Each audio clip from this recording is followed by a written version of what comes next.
இன்னைக்கு நாங்கள் இந்த வீடியோவில் என்ன பார்க்க போகிறோம் அப்படின்னு சொன்னால், ராவணனுடைய இளைய சகோதரன் விபீஷணன். ஸோ விபீஷணனுக்கு இன்னைக்கும் இலங்கையில் வழிபாடுகள் இருக்குதா? அது மட்டும் இல்லாமல் இலங்கையோட ராமாயணத்துக்கு நேரடி தொடர்புகள் இருந்தாலும் ராவணனுக்கு பிற்பட்ட காலங்களில் விபீஷணன் பற்றியோ அல்லது அவர்களுடைய சந்ததிகள் பற்றியோ எந்த விதமான பெரிய அளவில் பேசப்படுறதில்லை. இன்றைக்கும் விபீஷணனுடைய வழிபாடுகள் இலங்கையில் தொடர்ந்துமே இருக்குது. அதே மாதிரி விபீஷணனுக்கான சன்னதி, அதாவது கலனிய கோவில்னு சொல்லக்கூடிய கலனிய ரஜமகா விகாரையிலும் இருக்குது. அது இல்லாமல் வேற ஒரு சில இடங்களிலும் இன்றைக்கும் விபீஷணனை வழிபடக்கூடிய முறைகள் இருக்கு. அதை பற்றி தான் நாங்கள் இந்த வீடியோவில் பார்க்க போகிறோம். நம்ம சேனலை இப்போ தான் முதல்ல பார்க்குறீங்களா இருந்தால் சப்ஸ்கிரைப் பண்ணிக்கொள்ளுங்க. அதே மாதிரி இந்த வீடியோவை ஃபுல்லாக பாருங்க, இது நிறைய பேருக்கு யூஸ்ஃபுல் ஆகணும். அதே மாதிரி இந்த வீடியோ லைக் பண்ணி உங்களுக்கு இந்த வீடியோ பற்றி என்ன தோணுதோ அதை கமெண்ட் பண்ணுங்க. வாங்க விபரமாக பார்க்கலாம்.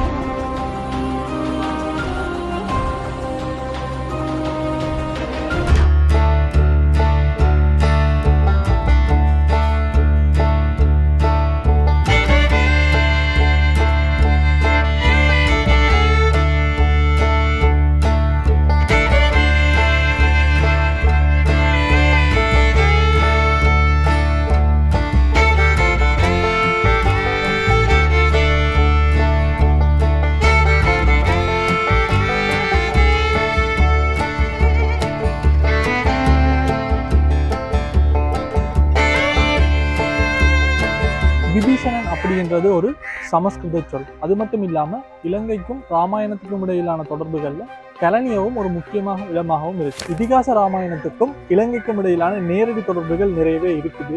ராவணனோட ராமன் யுத்தம் புரிந்தது, அது சம்பந்தப்பட்ட நிறைய விடயங்கள் இருந்தாலுமே இந்த கலனிய என்றது ராமாயணத்தில் ஒரு முக்கியமான இடமாகவே அமைந்திருக்குது. அது ஏன் அப்படின்னு பார்த்தீங்கன்னு சொன்னால், அதாவது ராவணன் இறந்த பிறகு அரசனாக யார் வாரான்னு பார்த்தீங்கன்னு சொன்னால் விபீஷணன், அவனுடைய இளைய சகோதரன் விபீஷணன் தான் அரசனா வாரான். அதே மாதிரி அந்த விபீஷணன் ராவணன் இறந்ததற்கு அவனுடைய தலைநகராக இந்த கலனியவை தான் தலைநகராக வச்சுக்கொண்டு அரசு ஆள்றதாகவும் எங்களுக்கு ராமாயணங்கள்ல இருந்து தகவல் கிடைக்குது. ஸோ நாங்கள் இதிகாச ராமாயணம் என்று சொல்லும்போது நாங்கள் பேஸ் பண்ணி எடுக்க போகிறோம் அப்படின்னு சொன்னால் வால்மீகி ராமாயணத்தை நாங்கள் பேஸ் பண்ணி எடுக்க போகிறோம். என்னன்னு சொன்னால் வால்மீகி ராமாயணத்தில் தான் விபீஷனுடைய அரண்மனை ஆற்றங்கரையில், அதாவது கலனி நதிக்கரையோரமாக இருந்ததாக எங்களுக்கு வால்மீகி ராமாயணத்தில் குறிப்புகள் கிடைக்குது.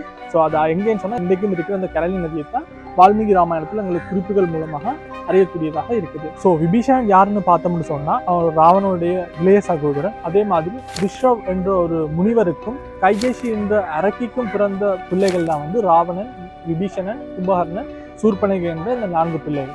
அதுல ராவனுடைய இளைய சகோதரனாத்தான் விபீஷணன் கருதப்படுகிறான். ராமாயண யுத்தத்தின் போது, அதாவது இந்த ராவண வதை இடம்பெற காலங்கள்ல இந்த சீதையை கடத்திட்டு வந்ததுக்காக ராவணனோட கருத்து முரண்பட்டு ராமனோட போய் இணைந்து ராமனுக்கு மிகவும் பக்கபலமாக இருந்த ஒருத்தன் தான் விபீஷணன் கருதப்படுகிறான். அதே மாதிரி விபீஷணனுக்கு திரிசடை என்ற ஒரு மகள் இருந்ததாகவும் எங்களுக்கு வால்மீகி ராமாயணத்தின் மூலமாக அறிய கிடைக்குது.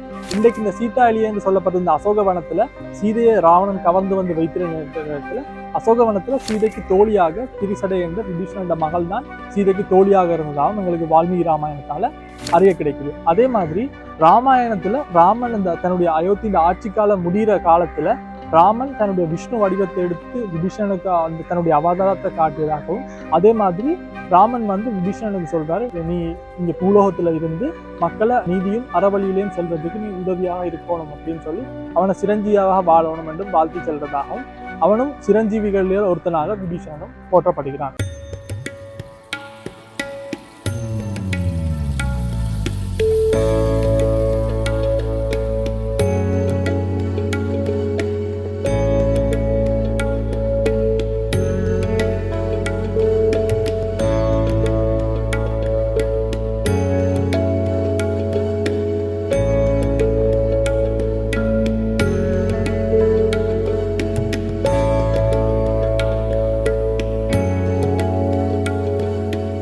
இப்போ நாங்கள் கலனிய ரஜமகா விகாரையில் தான் நிற்கிறோம். இங்கே இலங்கையினுடைய தமிழ் மன்னனாக போற்றப்படுகின்ற ராவணனுடைய தம்பி, அதாவது விபீஷணனை வழிபடக்கூடிய இடங்கள் பல இடங்களாலும் இலங்கையில் முக்கியமான தலமாக இந்த கலனி ரஜமகா விகாரை சொல்லப்படுது.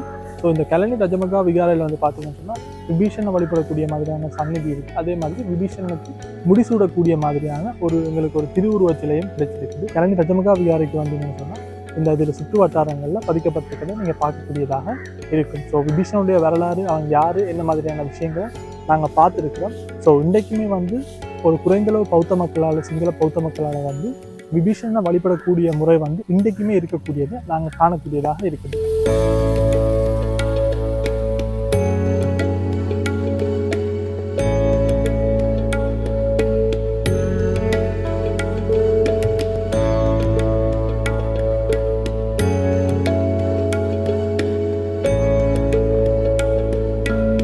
இன்றைக்கும் வந்து நாங்கள் கழனி கோயிலில் வந்து விபீஷனுடைய சன்னதியை நாங்கள் பார்க்கக்கூடியதாக இருக்குது. மேலே பார்த்தீங்கன்னு சொன்னால் அந்த ராவனுடைய ஸ்டெச்சுவை நீங்கள் பார்க்கக்கூடிய மாதிரி இருக்கும். 10 தலை உள்ளது. அதாவது கோட்டை ராஜ்ய காலத்துக்கு பிற்பட்ட காலங்களில் வந்து அல்லது கோட்டை ராஜ்ய காலங்களில் வந்து விபீஷனுடைய வழிபாடு வந்து ஓரளவுக்கு அதிகமாக இருந்ததாக எங்களால் காணக்கூடியதாக இருந்தது. அதே மாதிரி இந்த 15ஆம் நூற்றாண்டில் தொட்டகமு ஸ்ரீ ராகுல தேரருடைய கவிதையில் வந்து மைனாவை வந்து விபீஷனுடைய கோயிலுக்கு தூது விட்டதாகவும், அதே மாதிரி மயில் விடு தூது கொண்டு இந்த கழனி கோயிலுக்கு விபீஷனுடைய தேவாலயத்துக்கு விட்டதாகவும் எங்களுக்கு தகவல்கள் இருக்குது. அதே மாதிரி இந்த மயில் விடு தூதுல வந்து விபீஷணன்கிட்ட வந்து தன்னுடைய மயில் வந்து எப்படி நீ ராமனுக்கு ஆதரவாக இருந்து ராஜ்யத்தை பெற்றுக்கொண்டாயோ அதே போல நீ வந்து என்னுடைய ராஜா என்றைக்குமே ராஜாவாக இருக்கணும் என்றும் அந்த மாதிரி அந்த மயில் வேண்டி இருக்கிறதாக மயில் விடு தூது இருக்கு. ராவணன் வந்து தன்னை எப்பயுமே ஒரு ராட்சச குலமாகத்தான் கருதி இருக்கான். பட் அவங்க வந்து ஒரு விஷவ முனிவர் என்ற ஒரு முனிவனுக்கும் கைகேசி என்ற ஒரு அரக்கிக்கு பிறந்ததாக இருந்தாலும் ராவணனும் தன்னை ஒரு ராட்சச குலம் என்று தான் கருதி இருக்கிறான். அதே மாதிரி தன்னை ராட்சச குலம் என்று தான் அறிமுகப்படுத்தி இருக்கான். ஆனால் விபீஷன் வந்து தன்னை வந்து எப்பயுமே பிராமண குலமாக தான் கருதி இருக்கான். அவன் வந்து பிரம்மனை வழிபட்டு தான் எப்பயும் நீதி நேர்மையோடு இருக்கணும் என்று சொல்லி தவமும் இருந்திருக்கிறதாக தகவல்கள் எங்களுக்கு கிடைக்கப்பட்டிருக்குது. விபீஷனுக்கு உட்பலவண்ணன் என்ற இன்னொரு பேரும் சொல்றாங்க. அதாவது அதுக்கான பொருள் வந்து என்னன்னு சொன்னா செந்தாமரை நிறமுடையவன் அப்படின்னு சொல்லி ஒரு பிங்கிஷ் கலர் மாதிரி அப்படின்னு சொல்லி சொல்லப்படுது. ஸோ அவன் வந்து தந்தை வழித்தோன்றல்ல வந்தவன் அப்படின்ற ஒரு கருத்துகளும் இருக்குது. ஸோ இலங்கைக்கும் இதிகாச ராமாயணத்துக்கும் இடையிலான நேரடி தொடர்பு இருந்தாலுமே சீதா எலிய ராவன் பற்றி நிறைய பேசியிருக்காங்க. ஆனா விபீஷன் பத்தி பேசுறது ரொம்பவே குறைவாக இருக்குது. இலங்கையை பொறுத்தவரைக்கும் ராமாயணத்தை பத்தி பேசுற நேரங்கள்ல வந்து சீதாலியை பத்தி பேசுறாங்க, ராவணன் பத்தி பேசுறாங்க. பட் விபீஷனை பத்தி பெரிய அளவுல அவரை பத்தி பேசுறது குறைவாகவே இருக்குது. ஆனா இன்றைக்குமே சிங்கள பௌத்த மக்களால் விபீஷனை தொடர்ந்து இன்றைக்கும் ஒரு குறைந்தளவு எண்ணிக்கையான மக்களால் விபீஷணன் வழிபட்டு கொண்டு வருகிறான். அதே மாதிரி பார்த்தீங்கன்னு சொன்னால் எம்பக்க தேவாலயத்தில் வந்து விபீஷணனும் அவருடைய மனைவியினுடைய உருவச்சிலைகளையும் காணக்கூடியதாக, அதே மாதிரி கழனிய ரஜமகா விகாரையிலையும் வந்து விபீஷணனுக்கான ஒரு சன்னதியும் அதே மாதிரி விபீஷணனுக்கு முடிசூட்டுற மாதிரியான உருவச்சிலைகளையுமே நாங்கள் காணக்கூடியதாக இருக்குது. இன்றைக்கும் சிங்கள மக்களால் தொடர்ந்துமே வழிபடக்கூடிய ஒரு மன்னனாக இலங்கையினுடைய ராவணனுடைய தம்பி விபீஷணன் காணப்படுகிறான். ஸோ விபீஷனை பற்றின சில விடயங்கள் நாங்கள் இந்த வீடியோவில் நாங்கள் பார்த்துருந்தோம். ஸோ உங்களுக்கு ராவணன் விபீஷன் பற்றி மற்றவங்களுக்கு தெரியாத ஏதாவது உங்களுக்கு விஷயங்கள் தெரிஞ்சிருந்துச்சுன்னு சொன்னால் மறக்காமல் கமெண்ட் பண்ணுங்கள். ஸோ மற்றவங்களுக்கும் தெரிஞ்சு கொள்றதுக்கூடிய வாய்ப்புகள் இருக்குது. ஸோ இதோட இந்த வீடியோவை முடிக்கிறேன். மேலதிகமான இன்னும் இதே மாதிரியான இன்ஃபர்மேஷன் வீடியோ பிளாக்ஸ்கள் இந்த மாதிரி உங்கள் சேனலை மறக்காமல் சப்ஸ்கிரைப் பண்ணி சப்போர்ட் பண்ணுங்கள். உங்களிடமிருந்து விடைபெறும் நான் விஷாந்த் அண்ட் ராஜீவன். பாய் பாய்.